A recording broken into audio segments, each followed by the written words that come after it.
I'm Laura Bonnell, and this is the Living with Cystic Fibrosis podcast coming to you from Detroit.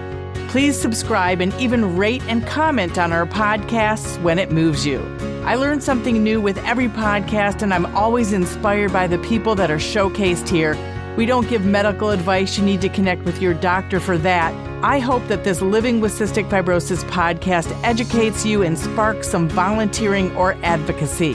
The CF community needs people like you.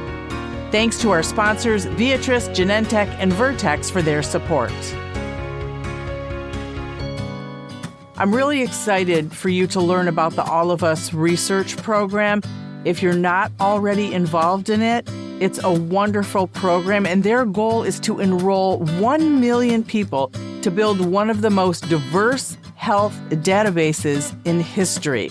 Dr. Josh Denny is the All of Us Research Program CEO, a program that comes from the National Institute of Health. And this will allow resources to accelerate precision medicine for all populations. This is critical for the future of our planet, in my opinion, but it's also probably why they called the program All of Us, because to succeed and to properly represent our population, they do need all of us. Josh is an amazing human, and I'm honored to feature him in this podcast. Josh has been involved since the program's inception. He was a member of the NIH Precision Medicine Initiative Working Group of the Advisory Committee to the Director, which developed the program's initial scientific blueprint. He then led the program's initial prototyping project and the All of Us Data and Research Center. Josh was named CEO of All of Us in 2020. Before joining the NIH, Josh was a participating physician and held several leadership positions at Vanderbilt University Medical Center. At Vanderbilt, he led discovery and implementation projects in precision medicine, including clinical pharmacogenomics and Vanderbilt's DNA Biobank. Dr. Denny was a pioneer in the use of electronic health records for genomic studies, including the initial description of phenome-wide association study and phenotype risk scores.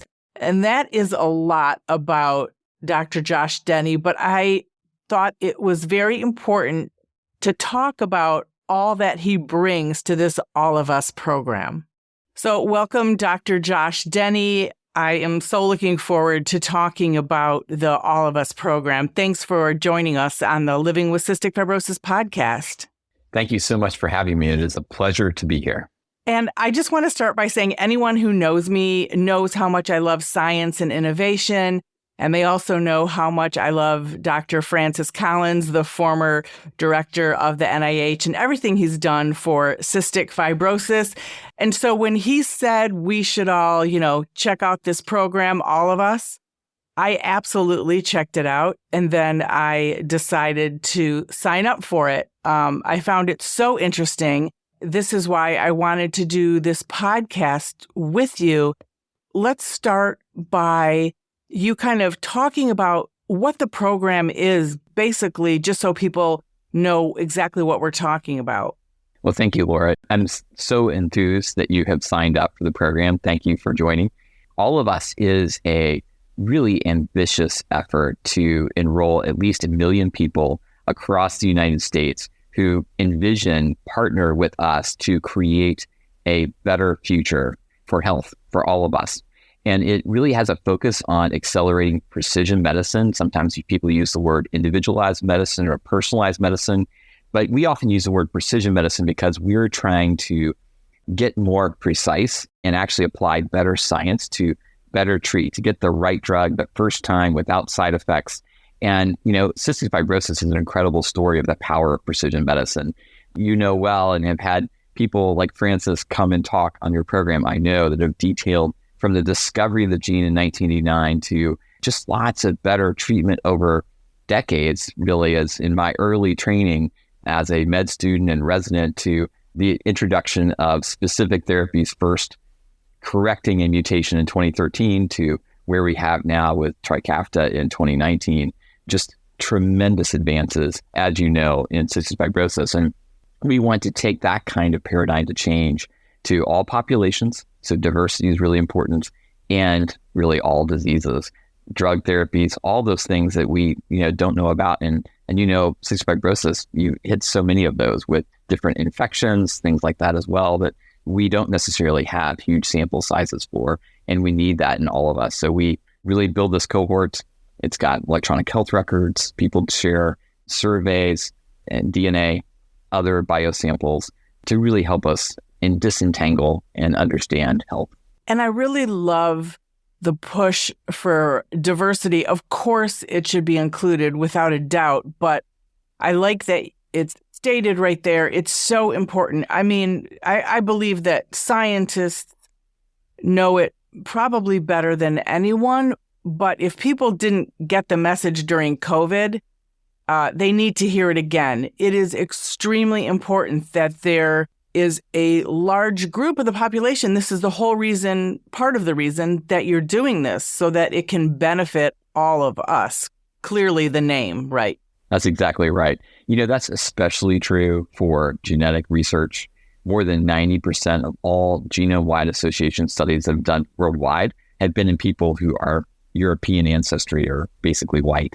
And so that really hinders discovery and our ability to understand and improve care for everyone, including those who are of European ancestry. There are genetic variants that we have called pathogenic because we only were looking at, historically, a European population.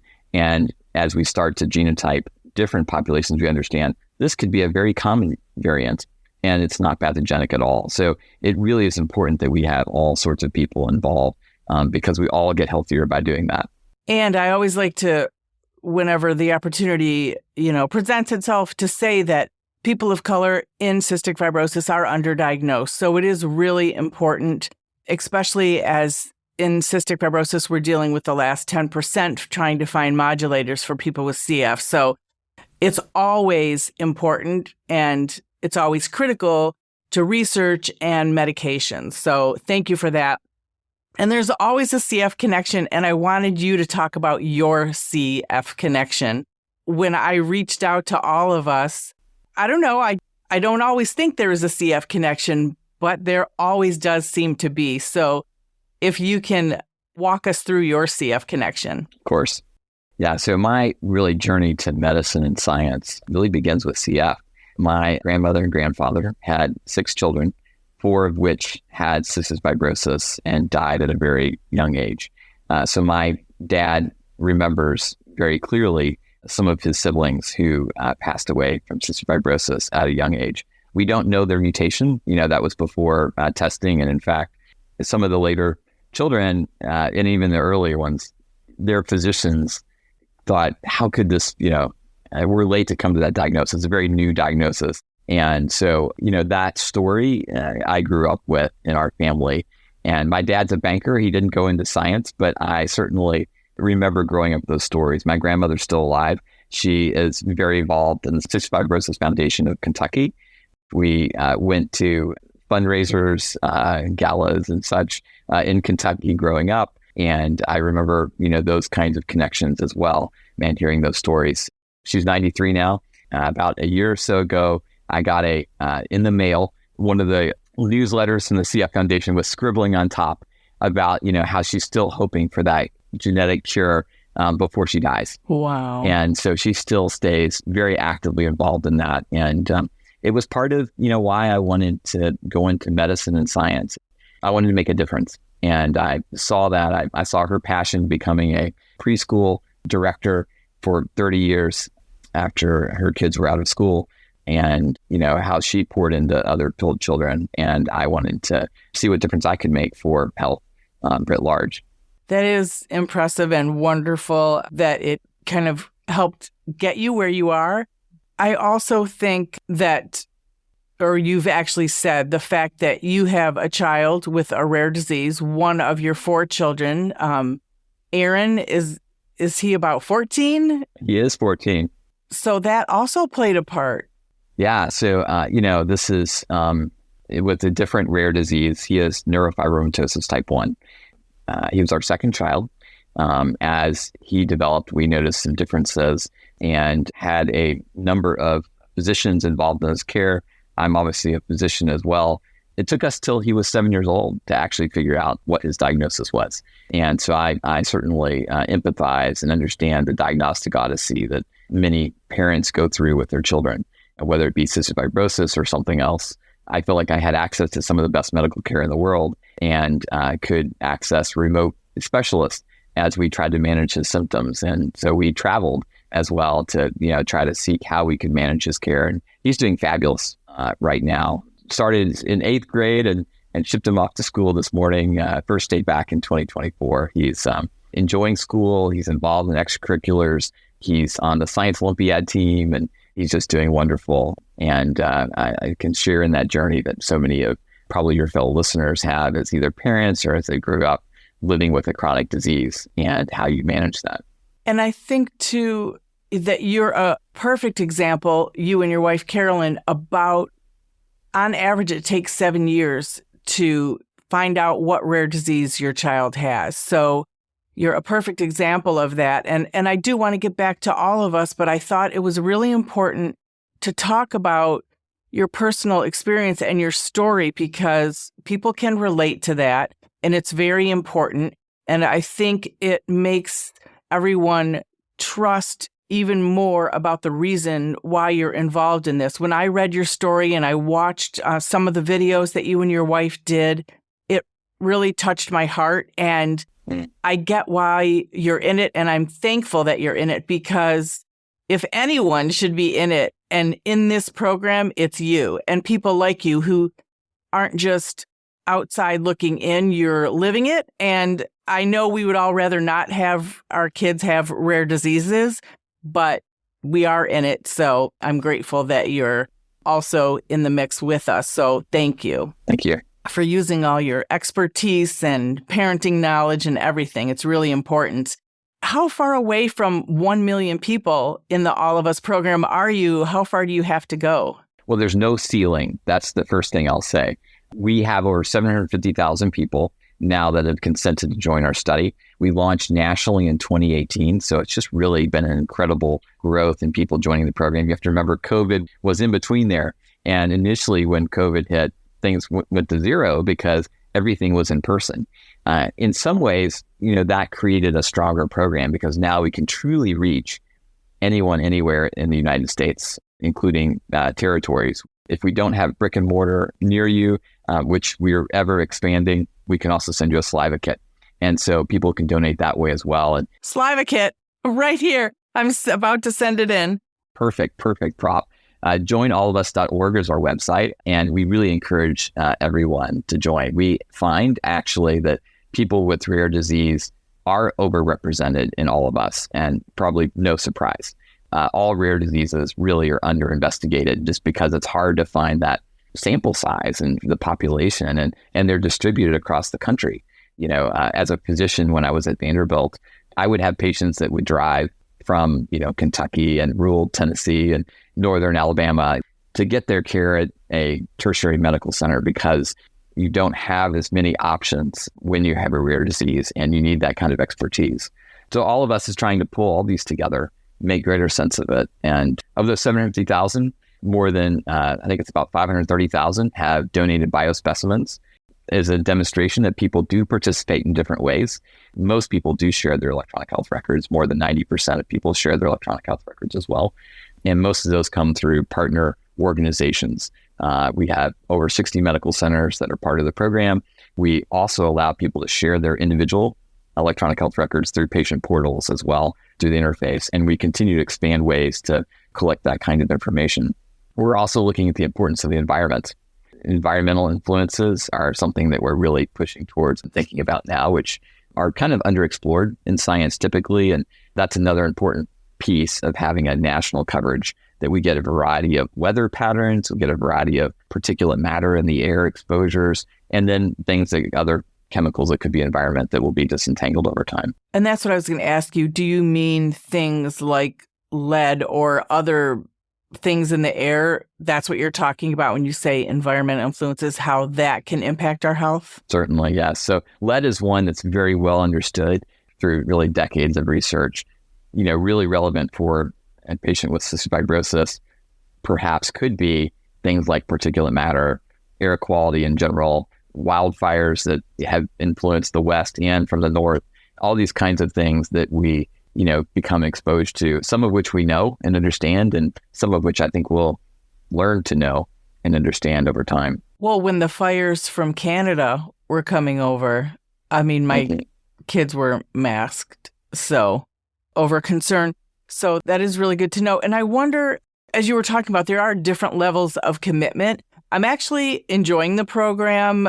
I think it's really well put together. Wow. Because that saliva kit test that I have to send back, it's been 2 weeks. I am slow. But someone is reminding me at all times, hey, send back that kit. So I really appreciate that. It is going out in the mail today.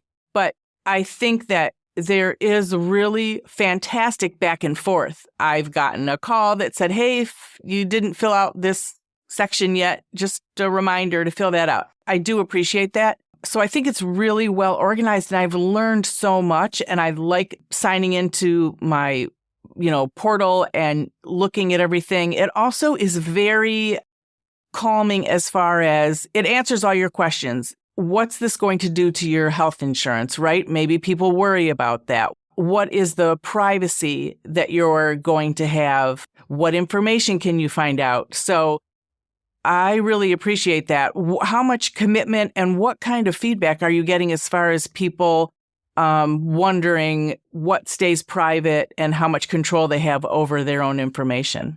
Those are all really great questions. At the top level, security and privacy, we've always recognized as job one. We felt like to build the trust of especially diverse participant communities, we needed to be upfront and transparent with how the data would be used, how we would protect the data. And we start with, on the front end, just really what I believe are state-of-the-art, world-class security protection. And also telling participants that, we're going to be transparent and tell you that systems do get hacked. We're going to do everything that we can do. And we'll certainly let you know if we ever see anything like that. But we do lots of rigorous testing continuously. We employ people to help, find ways in and remediate those as well, white hat hackers, so to speak, to help us and continuously improve the system. The next thing is that people can participate in a lot of different ways. And as we developed the system, we started with 77 what we call engagement studios, kind of like focus groups in 17 different cities across the country with really diverse participants, and said, hey, what would be valuable to you in a program like this? Why would you join? What would you seek to get out of it before we enrolled anybody? And the point was that, precision medicine doesn't necessarily mean a lot to a lot of people. It probably means a lot more to people that have a rare disease. So we wanted to understand, okay, what do we want to communicate there? Why would people join? People join because they want to make a difference for themselves and their families and their communities for the future of health. That's the number one reason. But the number two reason is they want to be a partner in the process, and they want to have some way that we can provide value. And there's all sorts of ways we found that we can provide value. But one of the things that participants want back in general is genetic results. That's what they told us, number one, among different kinds of things we can do. After I'm joining to improve science, a significant subset of people would like to get, information back that we learned from their genetics, because that's not something they're typically getting from their health provider. And from those, people were very interested in two classes, like the common stuff that you get from commercial providers like 23andMe, like ancestry and traits that are not health related, and then health related traits. We are doing full genome sequencing. So that's not just an array that like you commonly see like in a million locations. We're looking at 3 billion locations. So we're looking at the full genome, and that means we can, find things like rare disease. And that's one of the real powers of our program. And so we return health information. If a participant wants it, they don't have to get it, and it comes to them, not to their health provider, and they can decide what to do with it. And that includes some rare diseases that we know are actionable. Right now, that's 59 genes, and most of them are cancers.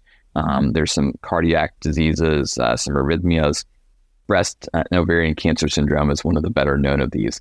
Things that you can do something about if you find them. And most people, when they have a variant, they don't know they have a variant. So that's about 3% of the people will find out something they didn't know, and then they can do something about if they have one of those variants. The next part is pharmacogenetics. So how does your DNA affect how well a medicine works for you? And so we also return that information. That's something I was very involved with at Vanderbilt in my time and remain involved with as I've come here at the NIH. We find most people actually have a genetic variant that would alter drug prescribing if they were prescribed a drug that, is in part of that pathway. And we find about 20% of people actually get prescribed a medication that their genetics would make a difference for. If they knew that genetics and they get prescribed the medicine, we might do something different. So if people want it, we also provide this report. It's so interesting, and it's going to be so beneficial to all of us. And really, it's going to save insurance companies and people money in the end. I think all this information is always so useful. I also think it will help your kids and the next generation of their kids as you learn more information. I mean, my mom's 85. She just threw out there, oh, by the way, did you know we had a history of blah, blah, blah? I'm like, no, we had no idea. So she just decided to mention that. So it is interesting and I think helpful to families too, to get all that information they may not have had access to. It really is. In my clinical practice, I often tell the story about precision medicine isn't always about more expensive therapies. I had a patient who didn't have insurance and he had very high cholesterol. And, we knew from his genetic testing that he could tolerate the over-the-counter statins very effectively and wasn't at risk for side effects. So we could give him at that time, which was the first powerful statin that was over the counter and high doses, and it wouldn't bother him. And indeed, that was the case instead of the more expensive branded therapies. The same is true for the most common medication given after a heart attack. There are very few people that need one of these newer medicines really based on their genetics. And so you can use the cheaper alternative for most people with that and know who you need to give the more expensive therapy to. So it's back again to that right drug first time without side effects. And sometimes that's actually cheaper. So precision medicine isn't always more expensive. And of course, it's always worth it either way, whether it's cheaper or not. Anybody with a rare disease knows. Yes. Whatever medications you get for your kids that help them live a full life, it's worth it, whatever the cost. But what do you think this will mean to people of color? Will this help diagnose disease better? What will it mean as you get a bigger representation of that population? I'm so glad you came back to that because it is really one of the reasons for our existence is advancing health equity. I think it really is something we need to be doing as a community. And I think it will really have huge impact. You mentioned cystic fibrosis, and I have a research lab in addition to my role leading All of Us. And we access All of Us in the same way any other researcher would in my research, in the people that work in my research lab. One of the things we're looking at is cystic fibrosis. And we've found, probably not surprisingly, that cystic fibrosis in all of us is present really in every genetic ancestry. And it seems like African Americans who have CF, at least at the current time, have more advanced symptoms. And maybe that's due to them being started on treatment later. I don't know that yet. But, we're looking and diving into the data to find out what we can find out with this. What variants do different populations have? How does that affect, the presentation of the disease? Could we lead to earlier diagnosis, better understandings of screening?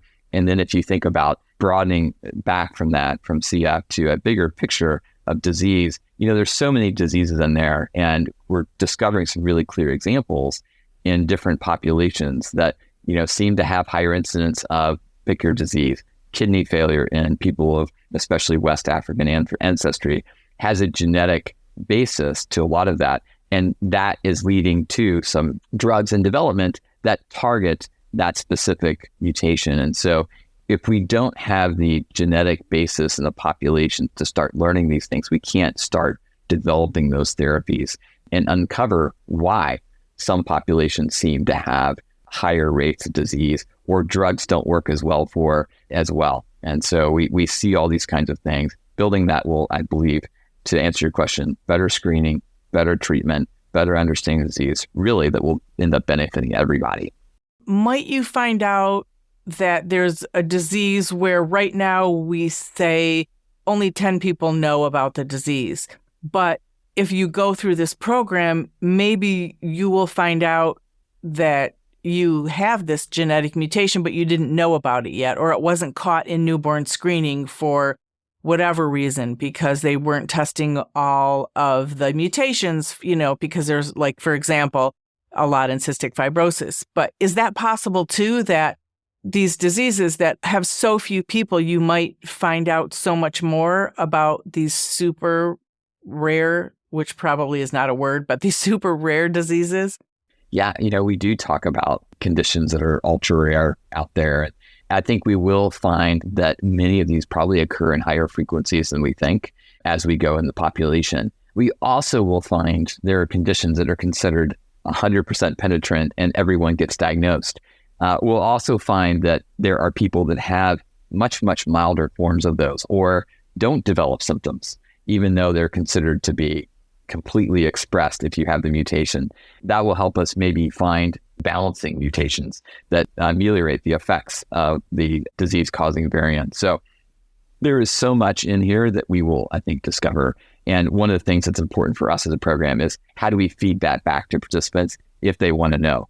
Right now, we have those 59 genes that we're doing, and we will continually work with the FDA. We continually work with the FDA on how we will expand that list and return more information to our participants if they want to know it. That will lead to other diagnoses that people can find out through our program. And in general, that all will, find its way translated, I think, into general health. That's the vision. It's beyond the program as well. How do we affect healthcare in the United States and beyond? It's really exciting. And I wrote down a couple things I wanted to ask you about. So I saw on your website, and I think it's so interesting, the results, some of the results that you found. Cancer survivors drink heavily or often. In regard to mental health, researchers found which type of social support protected against depression the most and who benefited the most. And in regard to the LGBTQ data, research by All of Us found anxiety, depression, HIV diagnosis, and tobacco use disorder were more common in those participants, which, teaches us a lot. It also says about how we treat people, right? I mean, there's just so much in there. What other kinds of things are you learning? And even if you wanted to touch on those that I just read, they were just 3 examples on your website, which I thought was really interesting information and another benefit to this program. Yeah. Well, you really touch on some of the diversity of what's happening in science and all of us. I just want to say briefly, our model is different. And one of the things that we wanted to do is we thought we could accelerate research and make it faster and safer all at the same time. So the idea is we bring researchers to the data instead of taking the data to researchers. And so researchers come use the data for studies in our platform. And that means a researcher doesn't have to have a huge supercomputing center on campus to analyze this massive data. They can use our infrastructure to do it. And that also means that we can do it more safely because they're using our infrastructure. They're not downloading all the data. So one estimate would be it could take 6 months or longer to download the amount of data that we have in fast speed. So it also tells you it's faster that way. So what does that enable? That has enabled more than 8,000 researchers now to start using our data to make discoveries. And those papers are just really starting to pick up as people are finding things out. In addition to the studies that you mentioned, which I think are really great, I mentioned earlier kidney disease in African Americans having a connection to a genetic variant in a gene called APOL1. This comes from West Africa. It was a result of African sleeping sickness, we think. And what we have found is that, if you have 2 copies of that, you're much, much more likely to have kidney disease. And it's responsible for really more than 40% of people that are African American that are on dialysis have this mutation. And so if we look at those people, one of the things that's just recently been shown in the All of Us data set combined with another data set is finding a mutation, additional variant in that gene that balances the risk of having those disease-causing variants. And that balancing mutation is the kind of thing that helps us say, we think a medication that goes and blocks that channel, because that's what the variant does, may actually help protect people against kidney disease.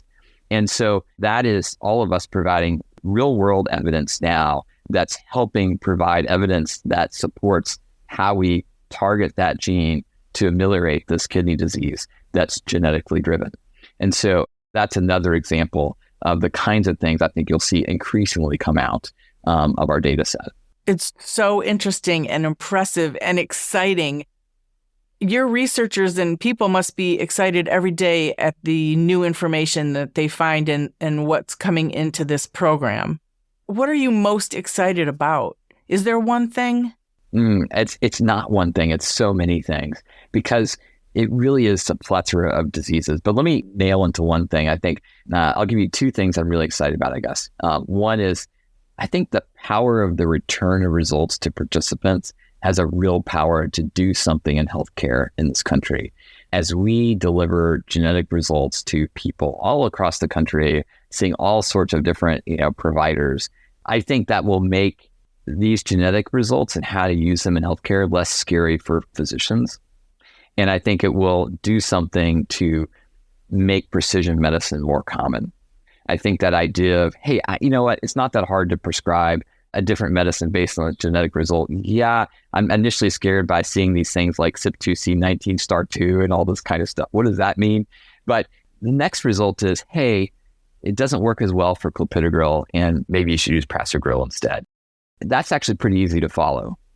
And so I think people will kind of get over some of that hump of what they do as a provider, and that will have ripple effects. The next thing is, there's so much disease out there. I think diversity is so underexplored in genetics that will lead to new kinds of understandings of diseases and treatments, and even common things like cholesterol and blood pressure that may lead to fundamentally new therapies or understanding of diseases that we just are new diseases, things that we just call a syndrome, and you realize, hey, this has a cause, or we have no idea why this happens. And now we actually know.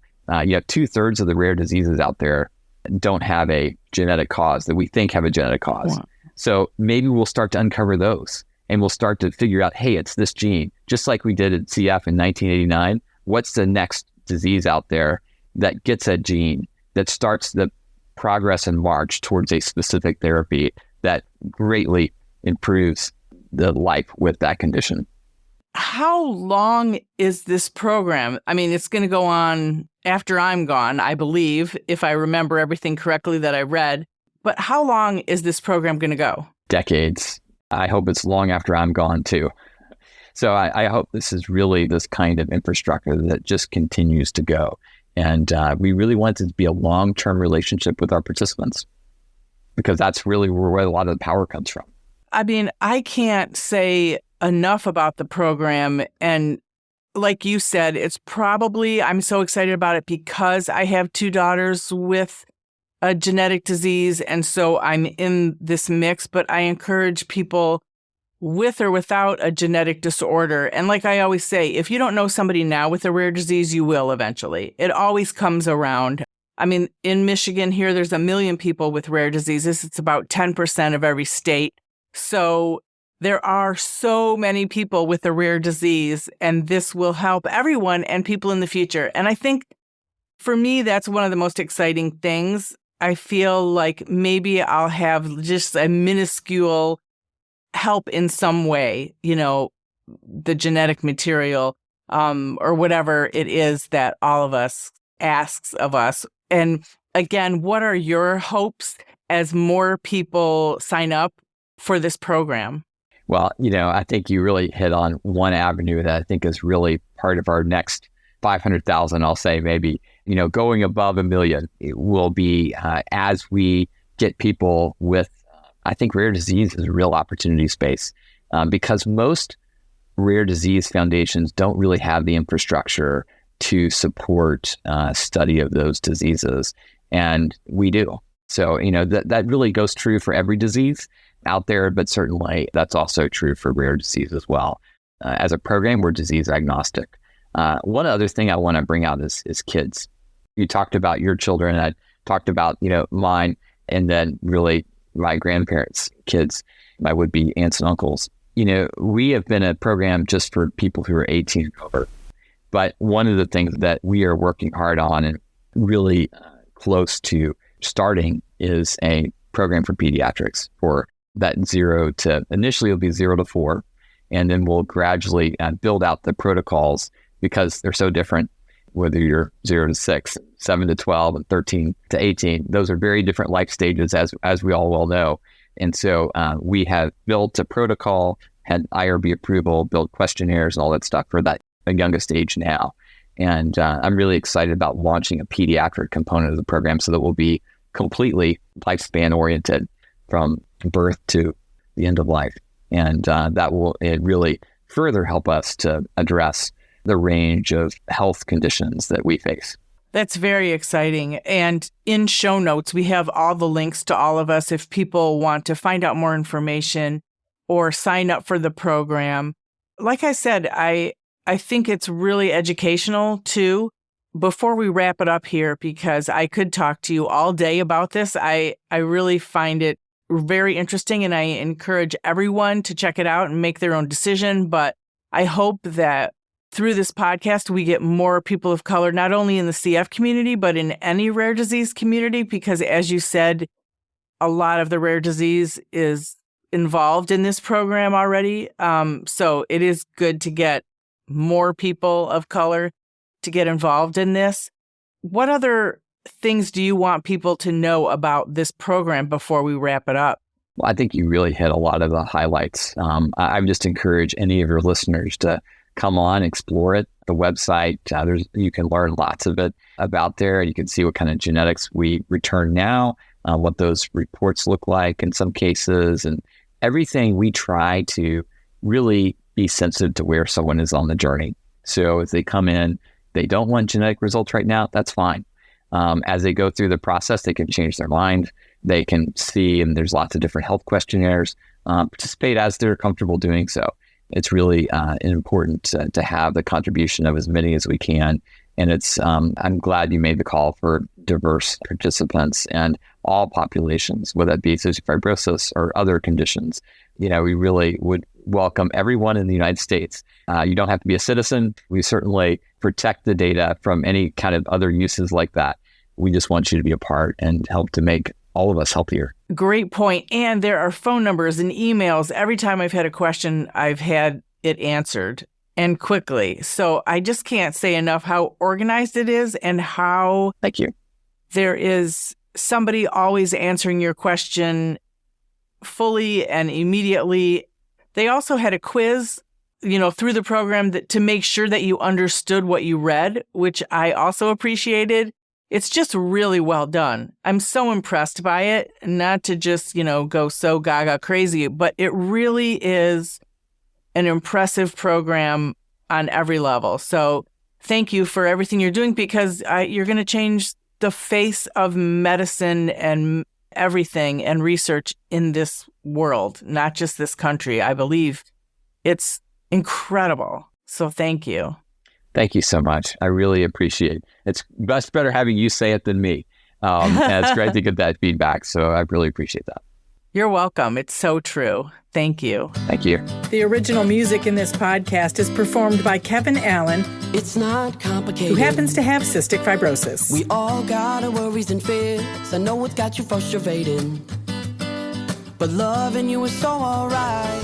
This has been the Living with Cystic Fibrosis podcast. For more information and to learn more about the Bonnell Foundation, visit our website at thebonnellfoundation.org. That's the BONNELL Foundation.org. This podcast was sponsored by Vertex Pharmaceutical, The Science of Possibility, and Viatris. It was produced by Jag and Detroit Podcasts. Follow our show in Apple Podcasts, Spotify, or wherever you're listening right now.